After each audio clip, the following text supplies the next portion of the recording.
นุสาเวสุตุตัสสานังเทวานังสัตตังสุตตวา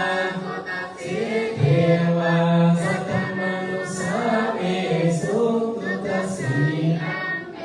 วานังสัตตังสุตตวากาเทวาสัตตมนุสาเวสุเอตังภะคะวะตาภารณสียังอิสิทะเอมิคาทาเยอนุตตรังจักขังปะวัตติตังยังสัมมาเนนะวะพระมาเนนะวะนะวะ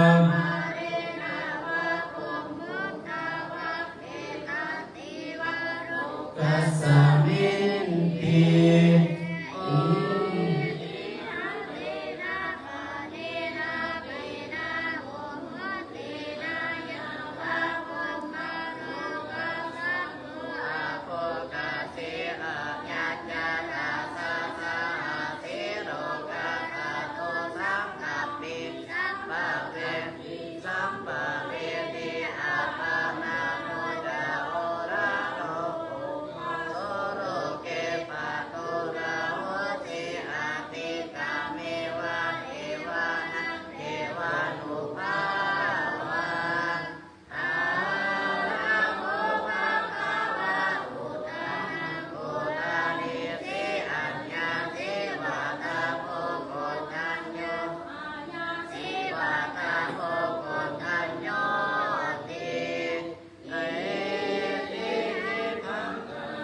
สัมมันโตโกฏัญญาสัพพัญญาโกฏัญโยอันอาโหสิติโอ้ตบสิบ่รอด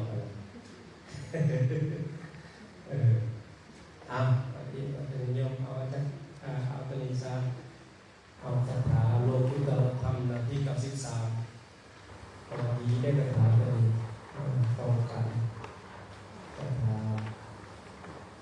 โลกุตตรธรรมหน้าที่93เด้อ93สุสัสสะโล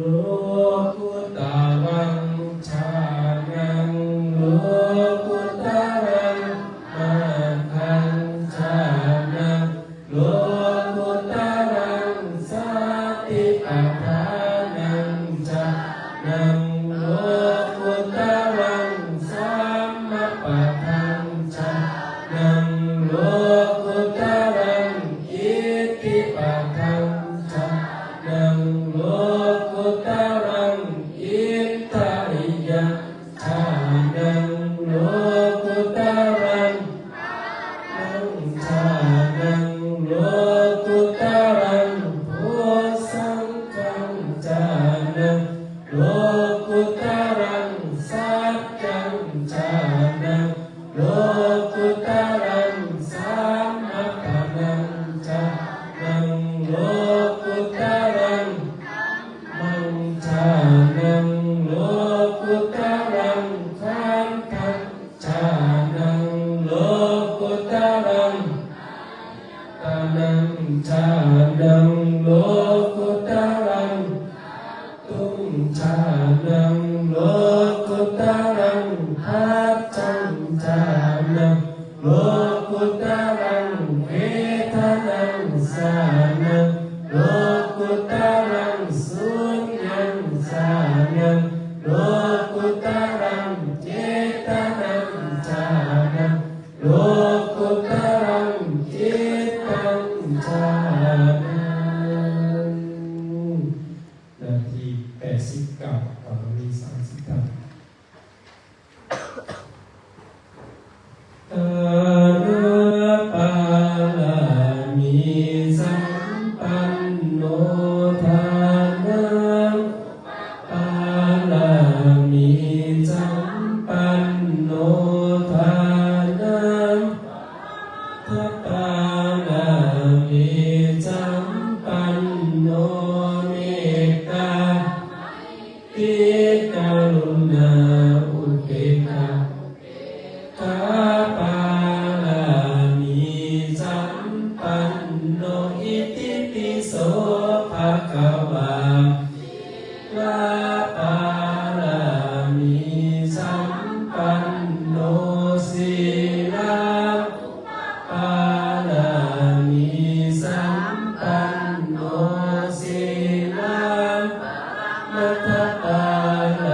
ภะคะวาเนคขมะปาลามิปันโนเนคขมะอุปปาอิสัมปันโนเนคขมะอุทธัปปาลามิสัมปันโนปาไมติกรุณามุทิตาอุเบกขาปามิสัมปันโนอิติปิโสภะคะวาปารามิสัมปันโนปัญญาอุปปาอิสัมปันโนปัญญาปรมัตถปาอิสัมปันโนเมตตาไมตรีกรุณามุทิตาอุเบกขาปาลามิปันโนอิติปิโสภะคะวาปาลามิสัมปันโนอุปปาลามิสัมปันโนปรมัตถปาลามิสัมปันโนตาไมตรีกรุณามุทิตาอุเบกขาปาลามิสัมปันโนอิติปิโสภะคะวาปาลามิสัมปันโนขันติปาลามิสัมปันโนขันติปรมัตถปาลามิปันโนเมตตาไมตรีกรุณามุทิตาอุเบกขาปาลามิสัมปันโนอิติปิโสภะคะวาจาปาลามิสัมปันโนสัจจาสัมปันโนสัจจะปรมัตถปาลามิปันโนตาไมตรีกรุณามุทิตาอุเบกขาปาลามิสัมปันโนอิติปิโสภะคะวาทิฏฐานาปารามิปันโนอธิฐานาปาลามิสัมปันโนอธิฐานาปรมัตถปาลามิปันโนเม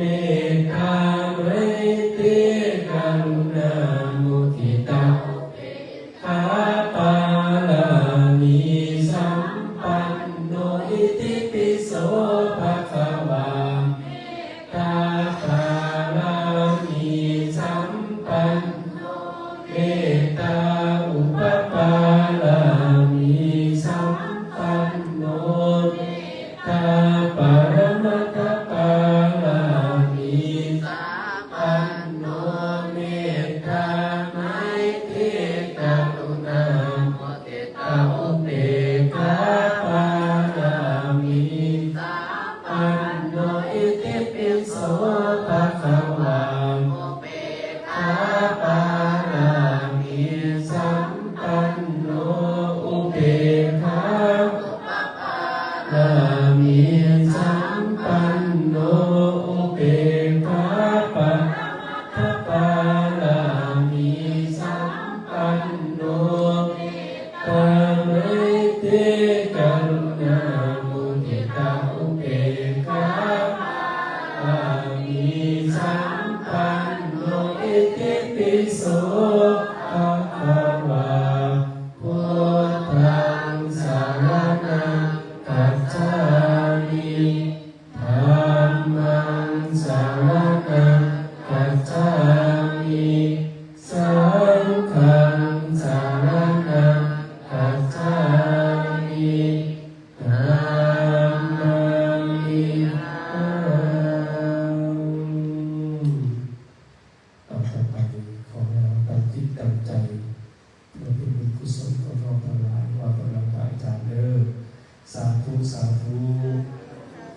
อุกาสาอุกาสา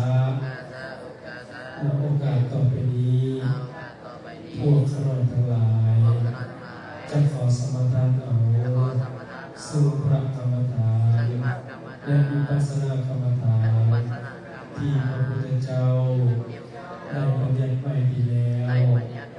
ขอให้ได้คณิกะสมาธิปัจจารสมาธิอัปปมนาสมาธิและวิปัสสนาญาณจงบังเกิดขึ้นในขันธสันดานในจิตใจของพวกข้าราชทั้งหลายพวกข้าราชทั้งหลายจงตั้งสติกำหนดไว้ที่ลมหายใจเข้าออกลมหายใจเข้าก็หูลมหายใจออกก็หู3 หนและ7 หนห้อยหนหรือพันหนด้วยความประมาทนับแต่บัดนี้เป็นต้นไปเถิดสาธุสาธุสาธุอนุโมทามิขอให้เราตั้งจิตตั้งใจอธิษฐานจิตนั่งตรงดำรงสติให้มันโจเองก็ดีขอยืดตัวทุกอธิษฐานจิตลดลมหายใจเข้าออกโดยเฉพาะในยุคสังคมปัจจุบันนี้เราทำต่างๆด้วยปัญหาหลายอย่างเราหันมาต้องอาศัยจิตใจของเราจนแข็งถ้าจิตใจของเราฝึกดีแล้วสื่อมานำความสุขมาให้และพ้นความภัยอันตรายทั้งปวงไปด้วยดีก็มาทำไปสวัสดีนะ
เ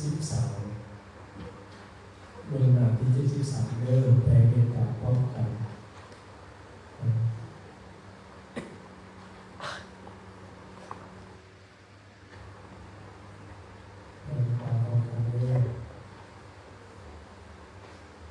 หน้าที่73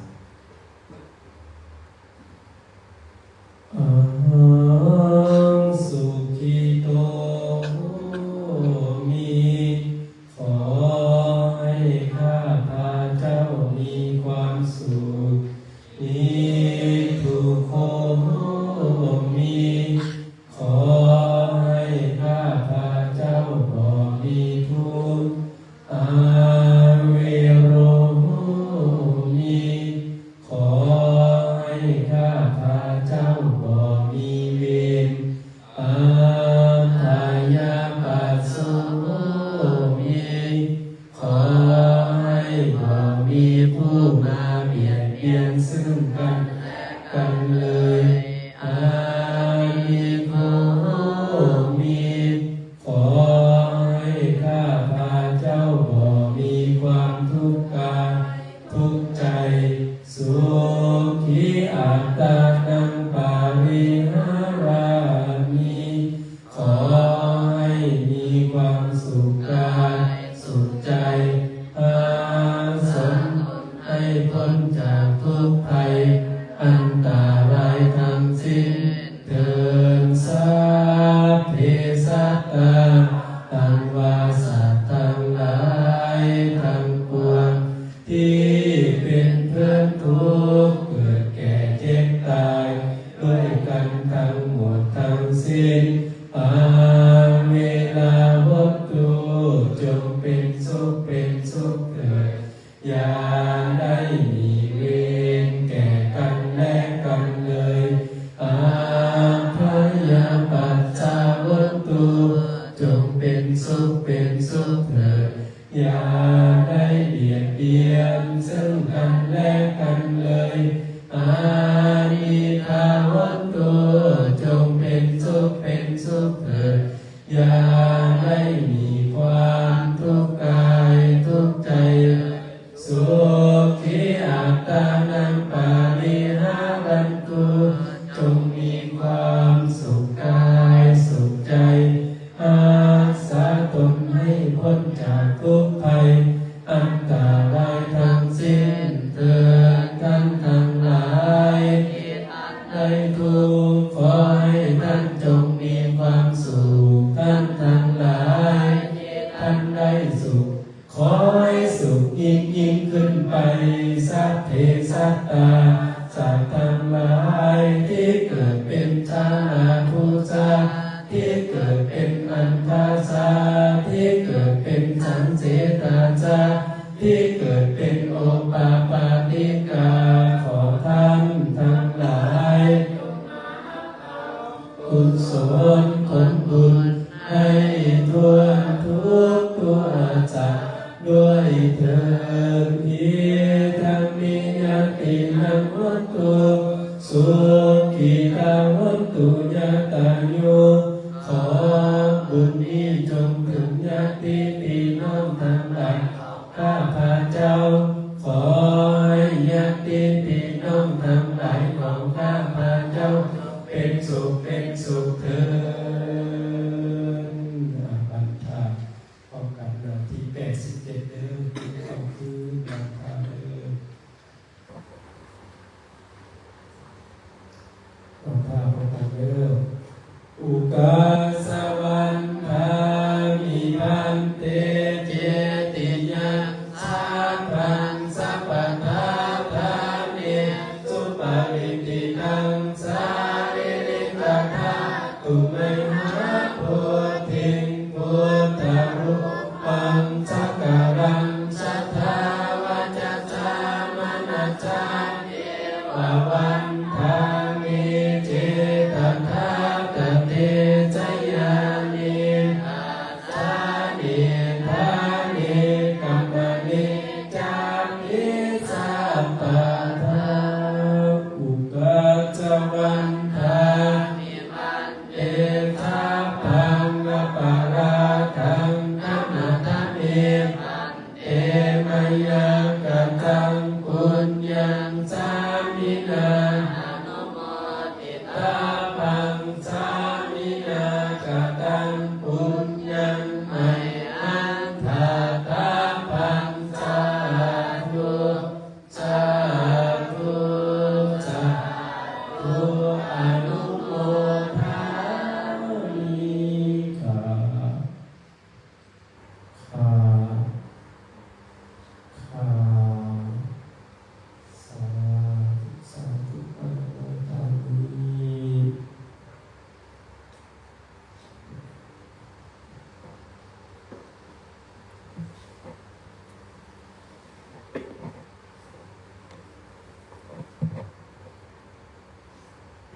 วันทะอภิวา